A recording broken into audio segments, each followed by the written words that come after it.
This okay, welcome to our part 3 of chapter 4, where we will be discussing about the restoration and last day lessons that will be discussed today. And the theme of our study for today is the kingdom belongs to God. So this is where God declares that he owns and he is the one that rules the world. And I hope that we could glean blessed truth that will prepare us as well. And throughout this week, we are actually pursuing and we are finishing the theme for the week, the humbling of human pride and the exaltation of God's everlasting kingdom. Because in the Bible, Daniel chapter 4, verse 17, this is the key scripture that we are considering this week. That the living may know that the Most High ruleth in the kingdom of men and giveth it to whomsoever He will. Napakaganda mga kapatid na ang Panginoon po ang siyang naglalagay po ng mga hari at siya rin po ang nagtatanggal nito. Kaya nga po, He ruleth over the creatures in this world. And we need to be subjected because we are just creatures. Tayo po ay nilikha ng Panginoon at siya po ang nakakaalam ng masigit sa ating mga nalalaman. Kaya He will reveal to us the truth today. Okay, so this is our chart for today. Part 3, restoration, and the last lesson or last day lessons, which finally the Lord will reign and the kingdoms belong to God. Okay, so we continue on with our study today. We have this prayer thought to be considered today. It says, although now almost wholly in the possession of wicked men, all the world with its riches and treasures belongs to God. Napakaganda mga kapatid, no? Pagamat napapansin po natin na itong sanlibutan ito ay rules and it was actually wholly possessed by wicked men. But yet all the things that exist here are God's. Okay? The earth is the Lord's and the fullness thereof. The silver is mine and the gold is mine, said the Lord of hosts. Every beast of the forest is mine, and the cattle upon 1,000 hills. I know all the birds of the mountains, and the wild beasts of the field are mine. If I were hungry, I would not tell thee, for the world is mine, and the fullness thereof. Oh, that Christians might realize more and still more fully than it is their privilege and their duty, while cherishing right principles to take advantage of every human-sent opportunity for advancing God's kingdom in this world. So it is right, and if you notice it, that God is preparing a people that will actually dominate or live the subject of His kingdom. Okay? Now, let's pray for God's guidance today, that God will speak to us through His servant, that there are some turning points in the life of the king, and also may also be our turning point right now. Let's pray. Our dear and kind, loving Heavenly Father, once again, oh God, at this moment we come before the presence. We invoke the Holy Spirit, your holy presence through the power of the Holy Spirit that will illuminate and will declare, enlighten us the words that will encourage that our faith may grow so that we can now go home to your kingdom. Help us, oh God, to understand the message for today. We will be considering the last part of the series on chapter 4 of Daniel. Help us, O God. Speak to your people today. We pray in Jesus' name. Amen. Okay. So dito po tayo ngayon sa pagpapatuloy. Nakahabol pa po ang ating kapatid Sister Mary Ann. Welcome po. At we are happy to have each one of you who will be following our series for today. Napakaganda po ng ating pag-aaral din ngayon. At the last part, we will be considering question and answer. We have 10 questions actually to be considered. But yet before that, ay meron pong napaka-importante na mga points na ito po ay huling bahagi po ng ating serye dito po sa ating pag-aaral dahil we will consider 34 to 37 of Daniel chapter 4. Okay? Now, in chapter 4, verse 34, we see there is a turning point for the life of the king where he actually begin to remember and to be reminded of what has been in the past. It says here in Daniel chapter 4, verse 34, it says, "And at the end of the days, I, Nebuchadnezzar, lifted up mine eyes unto heaven." Wow. So this is the last part of the life of King Nebuchadnezzar, where he might realize that he had learned a lot in his life. It says, "And mine understanding returned unto me, and I blessed the Most High, and I praised and honored him that liveth forever, whose dominion is an everlasting dominion, and his kingdom is from generation to generation." Wow, napakaganda mga kapatid. Na bagamat sa nakaranas po si Nebuchadnezzar na naging hayop. Naging hayop po siya, no, sa pag-aaral po natin sa unang bahagi po ng ating pag-serye dito sa chapter 4 ay pinakitaan po siya ng vision na kung saan or dream na yun po ay nakita niya na mayroon pong malaking punong kahoy, maraming bunga, at talagang siya po ay nag-dominate, nagpapakain, at bless those under him, na talagang siya po ang nag-rule as a king. Now, there is a watcher, and later, the tree, the great tree, was cut down. And nakita po natin mga kapatid na hindi naman lahat ay talagang binunot yung kahoy, no? Mayroon pa pong root. Ibig sabihin ay binigyan pa po ng pag-asa. May buhay pa. Kaya sa huling bahagi ng buhay ni Nebuchadnezzar, nag-declare pa siya mga kapatid dito na, "And at the ends of the days, I, Nebuchadnezzar, lifted up mine eyes."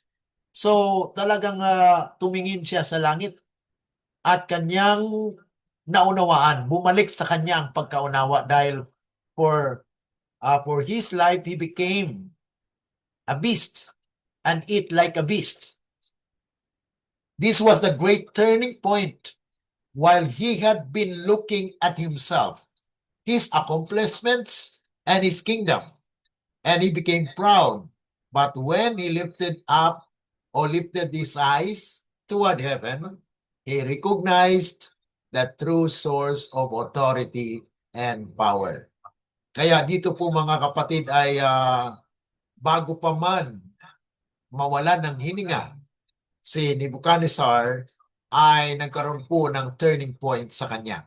Ano pong sinabi ng Spirit of Prophecy patungkol po rito? Ito pong sabi ni Ellen G. White, it connects Nebuchadnezzar experience with a lesson of humility and dependence upon God.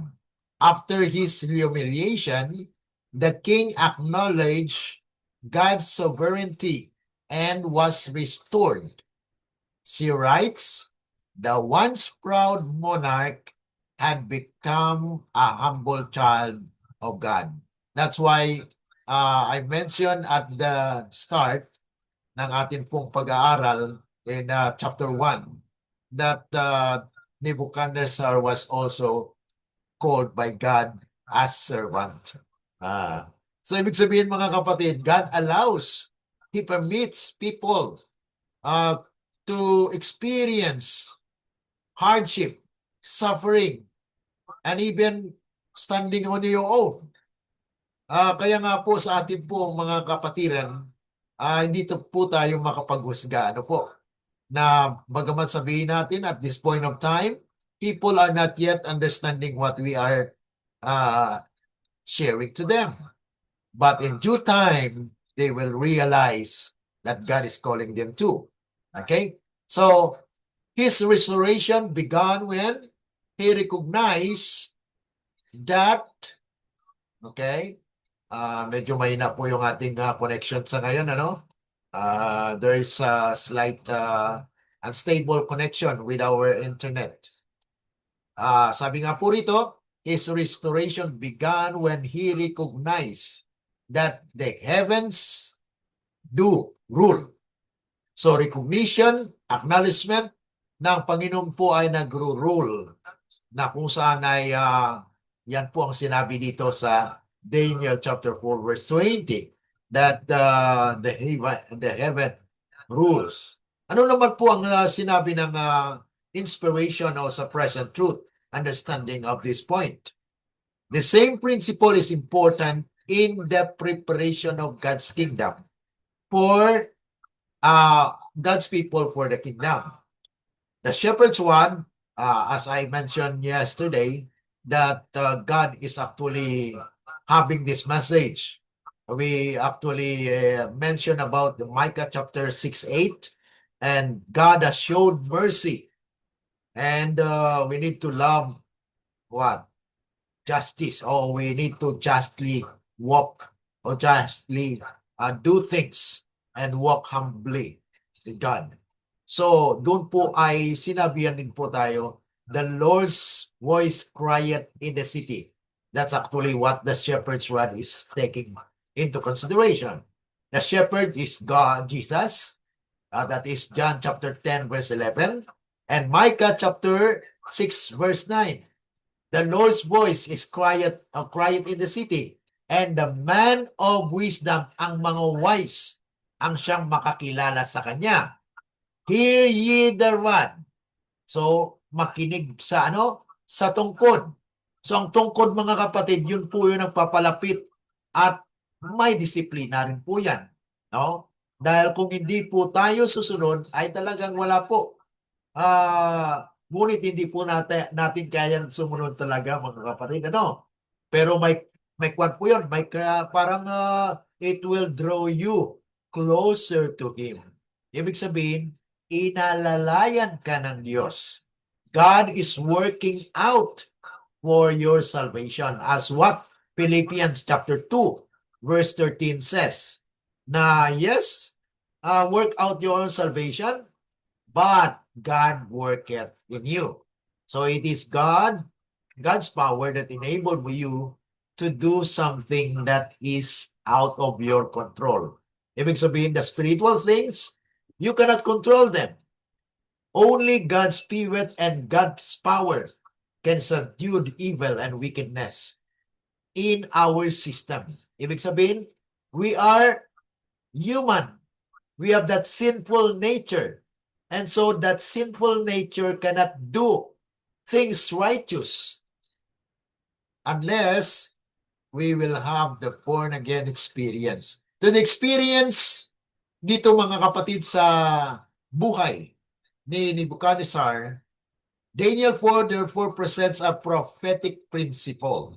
Kaya prinsipyo ito mga kapatid, na pag nagkaroon po ng self-exaltation, ano po mangyayari? There will be humiliation. And then you will look at heaven. And then repent. And then you will be restored. Once there is a process like this in your life, mga kapatid, may pag-asa. Okay? So the experience of Nebuchadnezzar also illustrates the principle of Isaiah 55 verses 6 to 7. Na kung saan ay sinabi nga dyan mga kapatid, na seek ye the Lord. Okay? Kasi habang matatagpuan pa talaga po ang Panginoon ay we need to seek Him. Atin siyang hanapin habang natatagpuan pa. Seek ye the Lord while He may be found. Let the wicked forsake his ways, and return unto the Lord. So yan po ang panawagan sa atin. Na kung saan ay binigyan nga po tayo ng pagkakataon na bumalik po sa Kanya. So we need to return to Him. We are using two languages here mga kapatid because there are others who are following us from other countries. And so we are using English and Tagalog so that we can understand and we can relay the message that God intended for us today. Okay? So, this is the process and also the biblical principle of conditional prophecy. What is the condition, mga kapatid? Anong pong nangyari po ba dito po sa Nineveh? Yan po, ito po actually yung mga text na atin pong napansin kahapon, ano? Biblical principle, conditional prophecy, the Bible repeatedly demonstrate na kung saan ay dito nga po, mga kapatid, yung prinsipyo na nagkaroon ng tinatawag nating pagbabago. Ano po ba yung practical application nito? To lift up our eyes unto heaven today means turn from self to God. Yan po ang ibig sabihin dito na he look up to heaven. It means that he is turning from self to God. Hindi lamang siya tumitingin sa kanyang sarili, kundi tumingin po siya sa Diyos. Okay? Turn from pride to humility. Minsan mga kapatid ay hindi tayo makayukod eh. Hindi tayo makahumble ng ating sarili. But Nebuchadnezzar here learn to humble himself. Kaya ito po ay nakakatulong po sa atin na ma-realize po natin na all things work together for good. Bagamat nakaranas po tayo ng mga humiliation, but yet these are the things that God wanted us to experience. Okay, turn from human wisdom to God's word. Yan po yung Proverbs 3, 5 to 7. Yan po yung sinasabi na let us, ano yung tawag yun? Believe, no? Trusting in the Lord. Na kung saan ay sabi nga po rito na sa Proverbs, okay, Proverbs, basahin po natin. Proverbs chapter 3 verses 5. Sabi po rito, trust in the Lord. Yun po mga kapatid, trust in the Lord with all thine heart and lean not unto thine own understanding. In all thy ways, acknowledge Him, and He shall direct thy path. So, pag tayo po ay nag-acknowledge na we are nothing before the Lord, then it is a time where we can turn to God for wisdom. Na siya po ang magpupuno sa ating mga kakulangan. From sin to righteousness. Yan po mga kapatid, nagkaroon po ng turning about, na nagkaroon ng katuwiran dahil nanahan at namayani si Kristo sa buhay. Turn from earthly kingdoms to God's everlasting kingdom. That's why this is a restoration na nakaranas po si King Nebuchadnezzar to rule the earthly kingdom. And he failed. That actually nagkaroon po siya ng pride sa kanyang sarili. Pride grows up. And so he lost his temper. He lost his ideal na nais po ng Panginoon ay siya po ay maging lingkod ng Diyos. Ngunit bumaba po dahil sa pride. Tumaas po ang kanyang pride at there is an exaltation of self. But yet at this point of time when he end his life, at the last part of his life, he realizes that all are God's, mga kapatid. So turn from earthly kingdoms to God's everlasting kingdom. Because in the days of these kings shall the God of heaven establish a kingdom. And the ultimate and final fulfillment of this is when the stone will be what? Will be quarried from the mountain, cut out of the mountain. Yan po ay na-explain natin sa chapter 2, ano? Na ang word po na cut out doon ay gizar, which actually came from the Aramaic word, na meaning to quarry. Kaya the stone was quarried from the mountain. And mountain in Bible prophecy is what? Is God's people. Daniel chapter 9 verse 16 and 20. And then Isaiah chapter 2 verses 2 to 4. And then Micah chapter 4 verses 1 to 4. So these are the texts that will support our understanding that mountain in Bible prophecy is representing God's people. And there's no other people under earth today as considered the modern Israel. And it was actually revealed to John that before the four winds blow, because it was being held by the four angels, there is sealing of God's people. And that's actually the same as was presented in Daniel chapter 2, that it will be cut out, quarried. Mayroon pong makwari doon sa ating church. They are actually all the children, the 12 tribes of Israel, because we are the modern Israel. And by blood, there is actually a line that God knows. Only God knows. We don't know. But we are just believing that what the Bible says is true. And we cannot refute them. Okay? Now, God will establish a kingdom in the days of these kings. Ibig sabihin, mga kapatid, we may realize, yes, we have the earthly kingdom, but the one that is ruling is God. And the final fulfillment of that the earth will see is when he established the stone kingdom.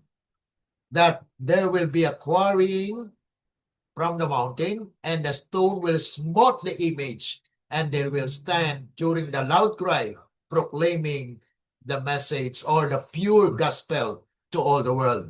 And Matthew 24 linked to that, verse 14, and the gospel of that kingdom. So this means, mga kapatid, na mayroon munang kingdom. And the gospel of that kingdom is to what? And the gospel of the kingdom shall be preached to all the world, and the end shall come. So therefore, there is a kingdom that will be established, and the gospel of that kingdom will be distributed during the loud cry. Now, this is the present truth lesson that we have. Before God can entrust greater light and greater responsibility to his people, there must be a turning of the eyes from self and earthly greatness toward the heavenly King. Kaya mga kapatid, ito po yung nais ng Panginoon, na maranasan po ng kanyang bayan, that they will what? They will look up, not looking on themselves. Because when they look at themselves, pride will grow. Okay? Magmalaki ka sa iyong sarili. Pansinin mo na lang, mga kapatid, na kung ikaw ay tumingin sa Diyos, makita mo na ikaw ay napakaliit sa Kanya. Okay? So those that walk in pride, he is able to what? To abase. Talagang ibaba ng Panginoon, yung nagmamataas. ay ibababa ng Panginoon yan. Repentance begins with what? When the heart stops looking inward for greatness and looks upward to the one who alone rules. Yan mga kapatid ang lesson na ma-learn po natin dito.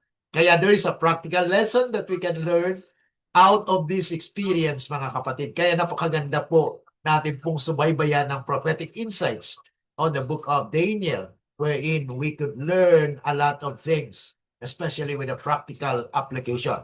Now, we go with the conversion of the king. Notice the order of Nebuchadnezzar restoration. Understanding, return, kasi nung tumingin po siya mga kapatid, ay talagang bumalik po sa kanya ang unawa. Okay?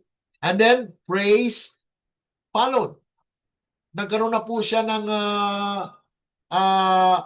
yung praising the Lord. Talagang pinupuri niya na ang Diyos dahil binigyan po siya ng pag-asa na bagamat siya nakaranas ng humiliation, is a complete, mga kapatid, ang 7 kasi denotes complete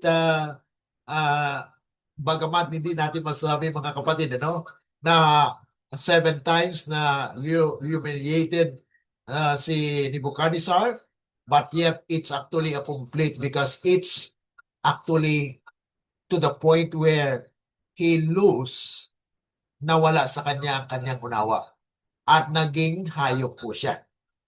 At kung ano pong kinakain ng hayop, yun din po ang kinakain niya. Yan po yung nawala na. Kung sa atin po yung mga kapatid ay nabuwang o nabuang, wala na yung isip niya. Kasi nandun nga po yung pride nagkaroon siya ng pride at yun po ang nag-struck sa kanya na naging buwang po siya. Once pride will actually rule our lives, then there will be a result for that. Kaya ang nangyari po dito mga kapatid, his first response after understanding is what? Not to praise himself, but for recovering or but praising the Lord or bless the Lord. He honored the Most High. So it was his reaction mga kapatid. I blessed the Most High and I praise and honored him that liveth forever. Kaya napakaganda mga kapatid na mapansin natin na Nebuchadnezzar has turned na nagbago po siya. He now recognized that God's kingdom, not his own, was supreme. His dominion, what? Is an everlasting dominion or kingdom. Daniel chapter 2 na kung saan mga kapatid ay sinabi nga po dito na the Lord liveth. Siya po yung talagang nagbibigay po ng kapangyarihan. Kaya sabi rito na he now recognized that God's kingdom, not his own, was supreme. His dominion is everlasting dominion. Everlasting dominion mga kapatid, na kung saan ito po yung nagbigay sa kanya ng karapatan na maging bahagi po sa servants of God. His dominion is an everlasting dominion and his kingdom is from generation to generation. So dito po ay pinapakita na spiritually, God's kingdom actually established or nandun po yung kaharian ng Diyos. Pero to the worldwide extent, it's not yet realized. Dahil kailangan po ng literally na mangyari po na mayroon po siyang bayan na hindi na po nagkakasala. Dahil ang kingdom na nais po ng Panginoon ay kingdom of glory. Ibig sabihin, ay bago po makamit yung glory, there must be righteousness. Okay? That's why seek ye first the kingdom of God and his righteousness, and all these things shall be added unto you. It was not realized in this life because you may die. You have not riches to the utmost, because it is just part of the promise of the Lord. But it will be soon or later, it will come. Because Jesus has actually taught us how to pray. Di po ba? Tinuruan po tayo na manalangin. Our Father which art in heaven, hallowed be thy name, thy kingdom come, thy will be done on earth as it is in heaven. So God is actually trying to tell us that He will establish His kingdom on earth. Anong pong sinabi ng inspiration patungkol po rito? Ellen White described the transformation. The once proud monarch had become a humble child of God. The tyrannical, overbearing ruler, a wise and compassionate king, Prophets and Kings, 5:21. It was just actually a paraphrase, mga kapatid, ano? Kung inyo pong basahin yung Prophets and Kings, yan po yung laman. Pinaksilang po natin so that we can get the gems of truth that God wanted us to learn today. This demonstrates that the true conversion produces a change of character. Mabago po yung ating character, ang ugali. Not merely an intellectual, hindi lamang sa talino na ma-acknowledge natin ng Panginoon. Nebuchadnezzar experienced move from pride and self-exaltation to humility, praise, and recognition of God's authority. So God allows that men may experience pride, but you are not confined to that. Nais na Panginoon na umalis po tayo doon. Pero ang tanong, kaya mo po ba? Siyempre mga kapatid, hindi mo kaya yan. Kaya humihiling ka ng tulong sa Diyos. So it is God that will power you or empower you. That's why that is a process of sanctification. Ano po yung sanctification? That is a righteousness by which it was what imparted righteousness. He gives the power through the power of the Holy Spirit that will remind us of the sin that we have committed. Okay? So that yan po yung sabi po ng inspiration. Ito po yung present truth insight. Ano po ba yung pag-unawa po sa present truth, especially po sa RAN? Ano? Dahil doon po sa Ezekiel chapter 20 verse 37, if you check that passage, Ezekiel 20 verse 37, we need to pass under the rod. Ibig sabihin mga kapatid, makaranas tayo na makarinig ng ng mensahe mula sa rod. Dahil sa panahon po ni Moses, God uses the rod used by Moses as power of God. So it is the power of God for salvation. Kaya we cannot actually deny the fact that the message that speaks is the power of God for the salvation of you and me. So, sabi rito mga kapatid, God's people must be prepared to come under God's government before they can properly represent His kingdom. Kaya nga po mayroon tayong message of the kingdom. Actually, kung balikan po natin yung 1888 message, okay, by Jones and Wagoner, they have actually a message about the kingdom. But it was rejected then. Na-reject po yan sa panahon ng 1888. Kaya nga po sabi ni Ellen G. White, sana 2 years after that, we will be in the kingdom era. But because we have not accepted it, hindi po tinanggap ng ating iglesia during that time, then we will go back to the wilderness for 40 years until we return back to the message. Ibig sabihin mga kapatid, bumalik yung message na ito noong 1930. Kaya mayroon pong Shepherd's One. Ano po? So yan po mga kapatid yung pagkaunawa ng mga present truth believers. That Daniel 4 demonstrates the principle personally in Nebuchadnezzar. Self-government, humiliation, recognition of God's government, restoration.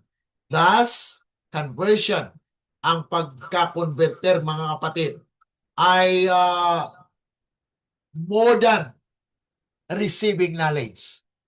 Mas pa yan, labaw o may masigit sa pagtanggap lamang ng karunungan. Hindi lamang siya knowledge mga kapatid. It is allowing the knowledge received from God to produce what? Submission, humility, and obedience. So yun po mga kapatid ang power ng salita ng Diyos. Sa atin po mga kapatid, hindi natin kaya yon. Kaya nakinig tayo ng salita ng Diyos, at yung salita ng Diyos, quicken the soul. Pag quicken the soul mga kapatid, binubuhay niya. So there is an experience of revival. Kaya yung message natin mga kapatid, true revival and reformation. Sa pamagitan po ng knowledge, yun po ay hindi lamang knowledge, kundi yan po ay nagbibigay sa atin, nag-produce ng submission, humility, at obedience. Yan po yung proseso. Bagamat sabihin natin mga kapatid, ako to ako ang nagpili, ako ang gumawa. Yes, ikaw nga po. Pero ang kapangyarihan ay manggaling po sa Diyos. Dahil kung ikaw lang po, ako lang, ay hindi ko po kaya yon. Because I'm a sinner. I'm a sinner by nature. And so I need to be subdued by the experience wherein God's will call me and will actually put in me the character that He wants me to have. Yan po yung tinatawag natin na imputation o righteousness was imputed. Yan po yung justification. Okay? Now, dito po tayo mga kapatid sa practical application. Nebuchadnezzar's conversion, ask us. Ito po yung mga tanong personally sa atin. Has God's truth changed merely what I know or also how I live? Ang katotohanan po ba mga kapatid ay nagbago lamang sa pamagitan ng aking pagkaalam or kung paano ako mamuhay? Yan po yung tanong dyan. Do I seek God's glory or my own? Akin po bang hinahanap na ma-glorify ko ang Panginoon o ang aking sarili lang? Can God entrust me with greater responsibility without self-exaltation? Kaya ko ba na ipagkatiwala ang greater responsibility na walang pagmamataas? Ibig sabihin mga kapatid, God should receive the honor and glory, not us. Am I learning to recognize that the heavens do rule? Akin po bang kinikilala na ang langit ang nagro-rule dito sa lupa? Okay, yan po yung Daniel chapter 7, verse 27, na God's kingdom will be under what? Under heaven. Na kung saan ay dito po yan sa lupa. Okay? Present truth. Lesson. The preparation for God's everlasting kingdom begins with what? Begins with a change of government within the heart. Kaya sinabi mo mga kapatid, the kingdom of God is in you. Yan po yung sinabi ni Kristo, di po ba? Na the kingdom of God is in you. Ibig sabihin, it starts in your heart. Na kung saan ay the government of God is actually what? Founded in love. Sabi nga po na 1 John 4:8, di po ba? He that loveth not, knoweth not God, for God is love. So the subjects of God's kingdom exercises love. love for God, and love for man. Now Nebuchadnezzar praise and extol and honor the King of Heaven. So nagkaroon po siya ng transformation. The greatest evidence of conversion is not merely restored understanding, but a transformed character that remains humble before God. Kaya nagkaroon po mga kapatid ng pagpakumbaba ng sarili. At ngayon mga kapatid, dito tayo sa everlasting kingdom. The theme of our study today, or this week actually mga kapatid, the kingdom belongs to God. Ang kaharian ay sa Diyos lang po yan. Nebuchadnezzar's final testimony is the climax of the chapter. After his humiliation, he finally acknowledges the truth revealed years earlier in Daniel 2. Di po ba? Ay na-reveal na po yun sa kanya. Ganun din po sa ating karanasan minsan. Alam na po natin. Pero yung ilan sa atin ay tumalikod. Pero we cannot judge them until the end of their lives because we don't know. God allows them to experience na tumalikod at makaranas po sila ng humiliation.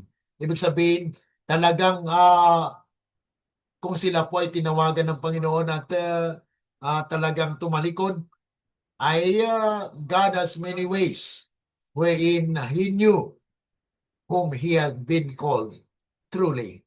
Alam niyo po kung sino talaga yung tunay niyang tinawag?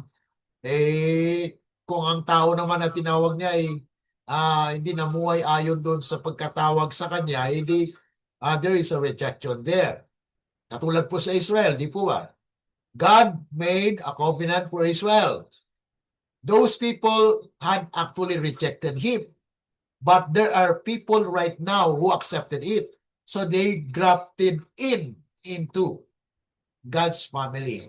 Kaya yun po mga kapatid, yung Israel ay talagang overcomer po yan. Hindi po siya nawala. Ang literal na Israel o bayan niya mga kapatid na mga Jews ay talagang na-reject na po yun. Because during the time when they crucified Jesus Christ, they had also been rejected. So connection with Revelation, ano po mangyari in the last days? There is a striking contrast between Nebuchadnezzar, Babylon, and Babylon in Revelation 18. Nebuchadnezzar, I have built. Daniel chapter 4 verse 30. Babylon the Great, I sit a queen. Yan po mga kapatid, yung during the loud cry. Dahil the earth will be lighted with God's glory during the time. Pero mga kapatid, mayroon ding kapangyarihan na namamayani or nagkakaroon po ng labanan. Both exalt human greatness. Both represent human systems that refuse to recognize God's supreme authority. So mangyari din po yan mga kapatid in the last days na there is a power that will actually control the world. That's actually evident na nakikita po natin sa ngayon. Thus, Daniel 4 provides a miniature lesson of a larger prophetic conflict. Human self-exaltation versus God's everlasting government. So God, mga kapatid, will establish His kingdom on earth. Ellen White emphasizes that Nebuchadnezzar's experience was designed to teach him that God is the true ruler of nations. After his restoration, he recognized that the King of Heaven is able to abase all those who walk in pride. She also emphasizes the larger principle that God is working through the rise and fall of nations to accomplish His purpose. Yan po ang sinabi rin sa Daniel chapter 2 verse 20 to 21. Ano po? Na he is actually the author of history. Okay. Now, the Shepherd's White writing as well place strong emphasis on what? On the restoration of God's government among His people and the preparation of a purified people for the kingdom. The Answerer, Book 2, discusses the necessity of purification and preparation in connection with God's kingdom. Rather than treating the supplied sentence before the kingdom restored, mga kapatid, heaven must remove pride and self-sufficiency among those who professed to serve God. Kaya mangyari po yan una sa church. Sa atin po, Seventh-day Adventist, because we believe that we as a church, we are the remnant. But yet there will be a smaller, the remnant of the remnant, na sila po ay mananatili na faithful dahil mayroon pong unfaithful sa loob ng iglesia. Kaya nga po i-purify ng Panginoon yan. So there is a process of purification. That's why the stone was quarried out of the mountain. So the principle is beautifully illustrated by Nebuchadnezzar na nagkaroon po ng pride. Kung ngayon mga kapatid may mga leaders na hindi pa po tatanggap ng mga mensaheng ito, they will experience humiliation. And then when they already humiliated, tumingin sa taas, their understanding had been returned back to them. Then they will say, God is great. So repentance is the byproduct of pride and humiliation. Recognition of God's government, and there will be restoration. What if there's a close of probation? Wala ng pag-asa mga kapatid. Kaya ngayon pa lang, God is actually giving a warning. Through the experience of Nebuchadnezzar, we are learning from here, mga kapatid. The lesson must first be applied to ourselves. That's why there is sighing. Magsasay muna, mga kapatid. We need to experience sighing and crying. Sighing means to feel ourselves that we are nothing. Ibig sabihin, Lord, I am sinner.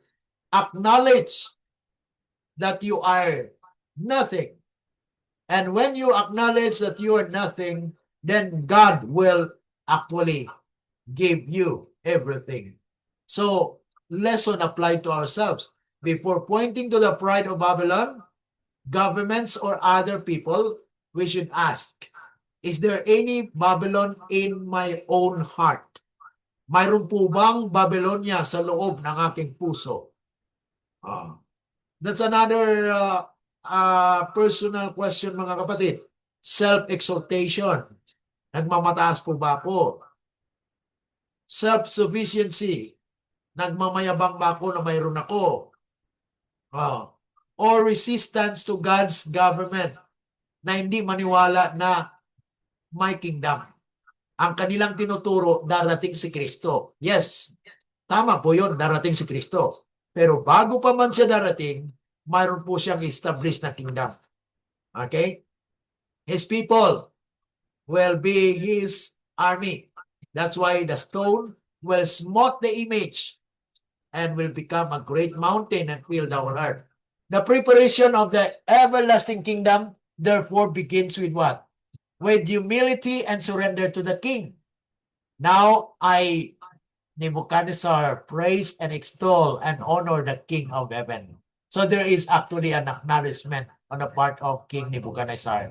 God's everlasting kingdom cannot be established through human pride. The king must first reign in the heart before his people can faithfully represent his kingdom on earth.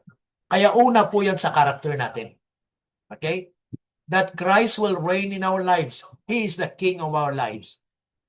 King of my life. Jesus is the King of my life. Ngayon mga kapatid, dito na tayo sa question. An answer, 10 lang po ito. I hope I can finish it within 10 minutes, okay? Number 1, why did God give Nebuchadnezzar another dream?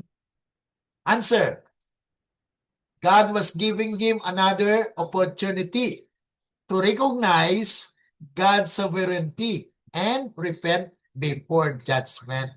The dream was warning in mercy. Yan po ang sagot mga kapatid. So, ang present truth dito, God often warns before He permits judgment so that His people may reform. Kaya nagpapadala po siya ng mensahero sa church.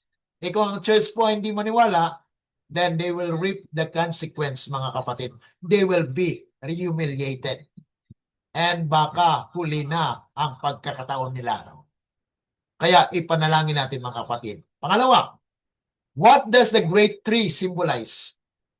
Answer, Daniel explicitly identifies tree with Nebuchadnezzar. Yan po klaro na binanggit po sa Daniel chapter 4, verse 20 to 22. In its broader setting, it also portrays the greatness and influence of Babylonian authority. So the bigger picture mga kapatid, dahil siya naman ang hari, pero as a whole, Babylonian authority. So ang present truth dito mga kapatid, human power may become great, but it remains accountable to God. Kahit anong position mo, mayroon kang responsibility and accountability to the Lord. Not to me, not to anybody.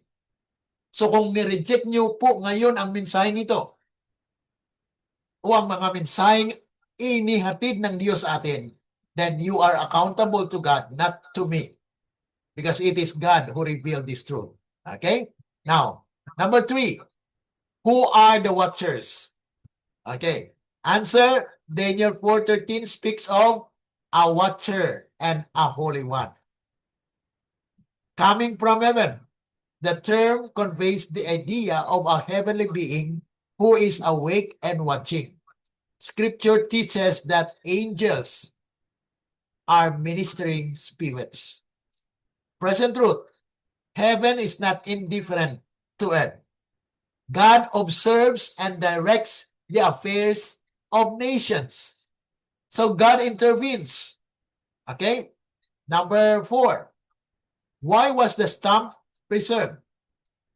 May natira po.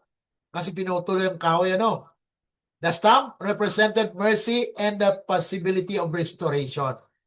Although the tree was cut down, its roots remained. Kaya yung root mga kapatid, hindi po binungkal yun. Hindi po tinanggal. Was not uprooted. It was just cut. Ibig sabihin, it's God's mercy. Maari mga kapatid na ang ating kamay i-cut. ang ating paa ay cut o anumang experiences na makat sa atin. Medyo masakit yun. Pero mga kapatid, mas mabuti na yun. Dahil may pag-asa pa. Dahil buhay ka pa. So yun po mga kapatid ang karanasan po ninyo ni Nebuchadnezzar na binigyan po siya ng pag-asa. Kaya ang Diyos po ay mga kapatid na napaka-merciful. We should thank the Lord and glorify Him with all our hearts, mga kapatid. Nebuchadnezzar's judgment was therefore corrective rather than immediately destructive. Present truth, even in judgment, God remembers mercy and provides an opportunity for repentance. Wow, napakagandang mensahe, di po ba? Na habang may buhay, may pag-asa po yan. What do the 7 times represent? Answer, in intermediate or immediate context, they represent the appointed period of Nebuchadnezzar humiliation. Na napuno na mga kapatid, ibig sabihin, complete humiliation. The text itself does not explicitly define the 7 times as a separate prophetic time period. So it is not actually a time period or how many years or what else. But this is just actually a declaration of completeness that he was actually humiliated completely. Present truth, God's discipline continues only according to the limit He has appointed. Ibig sabihin mga kapatid, may hangganan. Okay? So, God has a provision for the church. The same is true with the world. Kung wala na po yan, kung tapos na, ang palugit na yan, mga kapatid, tapos na ang kasaysayan. Why did God wait 1 year? Bakit naghintay pang Diyos na madugtungan pa ang buhay ni Nebuchadnezzar na nag-suffer po siya no 1 year? Daniel had already warned Nebuchadnezzar, and 12 months passed before the judgment occurred.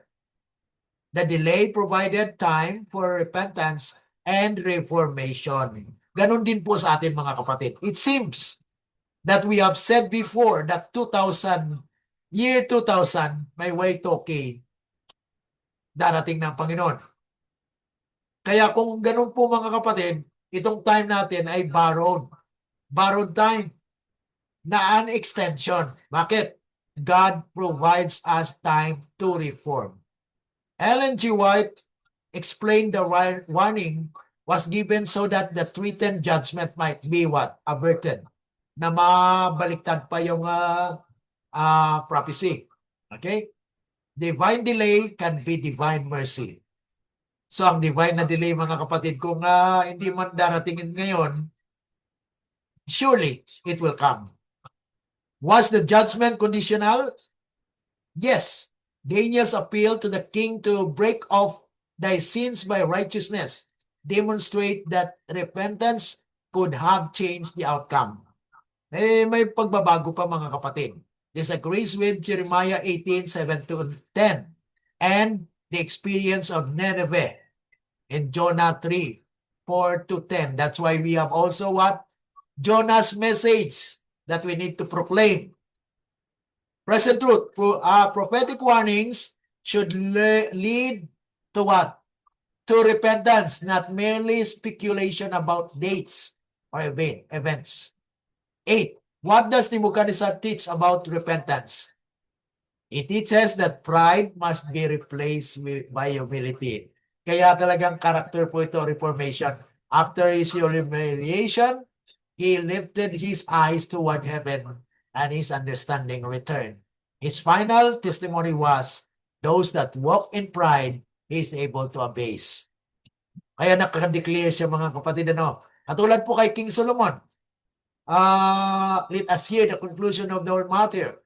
Fear God and keep the commandments, for this is the whole duty of man, for God shall bring any deeds into judgment, whether it is good or bad. True repentance restores the proper relationship between the Creator and creatures. 9. Malapit na tayo mga kapatid. How does Daniel 4 prepares us for Daniel 7? Kaya take note mga kapatid, preparation po ito sa Daniel 7. Dahil doon po pinapakita yung beast. Na yung beast na yon ay represented by kingdoms. At dito po yung nagsimula, ano? Daniel 4 demonstrates personally what Daniel 7 presents prophetically on a larger scale. Kaya napakaganda mga kapatid. You follow the prophetic insight dahil mayroon po tayo makikita na mga makaulang pananaw na siguro dati hindi pa po natin talaga nakita, but when inspiration declares, when the shepherds shared to us the message, then we will identify and we will know all the truth by the Spirit. Sabi kasi promise ng Panginoon yan eh. John 16:13, di po ba? Howbeit that when the Spirit of truth comes, He will guide you into all truth. Okay. Now, the last question. Time na tayo pero we will just finish this one. What lesson should God's church learn today? Daniel 4 gives several practical lessons. Reject pride. Okay? Acknowledge God's sovereignty. Respond quickly to prophetic warnings. Practice righteousness and mercy. Do not trust human power. Recognize that heaven watches earthly affairs, allows trial and correction to produce humility, and prepare for God's kingdom. Kaya mga kapatid, ang summary nito, Daniel 4 is a warning to every generation. Pride leads to humiliation. but humility leads to restoration. Nebuchadnezzar had to learn that the heavens do rule. God's last day people, likewise, must learn that the final answer to the problems of human government is not greater human power. Eh kung ang solusyon po ng tao sa Pilipinas ay human power or people power, darating pa rin po yung mga kapatid. Paulit-ulit lang yan. Ilang people power na po ang nangyari. May pagbabago po ba? So there is actually an demonstration of the earthly powers that failed na maka-unite ng tao. But heaven will finally be fulfilled. Heaven watches. God warns. Judgment comes. Mercy remains. Humility prepares the way for restoration and for the everlasting kingdom of God. Kaya mga kapatid, itong Daniel chapter 4 ay nagpapakita po na ang Diyos po ang nagro-rule. Kaya itong chapter na ito is a prophetic warning for the last days. Kaya napansin lang natin mga kapatid, dinadaanan-daanan lang natin yung chapter 4, ano? Ang focus natin sa Daniel 2. Pero dito pala sa chapter 4, mga kapatid, ay nakita natin na isinalarawan yung karanasan ng bayan ng Diyos in these last days. So next na topic natin mga kapatid, part 1 of chapter 5. Belshazzar Feast, the last night of Babylon. The theme for that week sa ating pag-aaral mga kapatid, profaning the holy in a time of false security. Yan po yung ating pag-aaralan next week. Ano? So may God bless us and will continue to bless us. Continue, yes. Sandali lang. Pakiulit yung last part lang. Ayan, yan. Teka. O yan. Tapos, may tanong ako. Yung, sinabi mo na, sa ato pa, brother, yung nahitabo ni Nebuchadnezzar nga nahimo siyang hayop, mao to gibasihan diha ay sa Revelation? Yung beast po, doon po nag-umpisa yung mga kapatid, ano? Katulad po sa Daniel 7. Kaya ang connection po ng chapter 4 ay kinokonek po sa chapter 7. Dahil si Daniel po ay dito ay pinakita ang karanasan po ni Nebuchadnezzar na siya po yung hari ng Babylonia. Naging beast po siya. Okay? So doon po nanggaling yun na beast was represented as a nation or kingdoms. Okay? Klaro po na. Napakaganda po kasi na-link po natin yung study dito sa chapter 4. Abangan po natin ang chapter 7 dahil napakaganda po yung pag-aaral natin doon. At ma-disclose natin yung lahat ng mga nangyari po sa kapanahunan na tala po sa history at kung ano po ang ugali. Kasi lalabas po ang ugali ng tao dyan. Katulad po kayo ni Nebuchadnezzar dahil yung pride niya ay yun po ang nangyari sa kanya na humiliated po siya to the extent na kumain siya katulad ng hayop. Okay, as a beast. Kaya tinawag po na beast kingdom. Yung mga beast po sa Daniel chapter 7, yung leopard yung lion beast, yung bear beast, yung leopard beast, at saka yung nondescript beast. At saka sa chapter 13 ng Revelation, leopard-like beast at two-horned like lamb-like beast. At saka yung scarlet colored beast of Revelation 17. So napakaganda po. Atin po yung pag-aralan. Atin pong isahin na pag-aaral po dito sa ating prophetic insight. Okay? So tayo po ay manalangin. Pasalamat po sa Panginoon. Dakila at mabagin po namin Diyos na makapangyarihan. Salamat po sa mga liwanag na inyo pong pinalam sa amin. Na patuloy po kaming nagpupugay at nagpapasalamat at pinupuri po ang inyong dakilang pangalan dahil you reveal to us the truth and it is clear in our understanding, O God, that you are the one that rules. Even the world right now is in chaos. Ang lahat ng mga bagay ay nagmamahalan na. Mahal ang mga bilihin at some of our people feared about the future, but yet we acknowledge that you are still the one that rules. Kaya kayo po ang mag-provide ng aming mga pangangailangan. Kaya dismiss us with thy blessing, O God, and encourage us to live a Christ-like character so that we can inherit the kingdom that you have prepared for your people. Bless us today as we continue on with our life, that you are the one that will make it possible that we can become righteous before thy presence. We pray all these things in the loving name of our Lord Jesus. Amen. Let the words of our mouth and the meditations of our hearts be acceptable unto thy sight, O Lord, our strength and our Redeemer. Amen. Amen po. God Amen. bless. Amen. God bless. Salamat kayo. Praise God. Sige. Praise God. See you next week Bye. naman. Okay, God Opo. bless. God bless.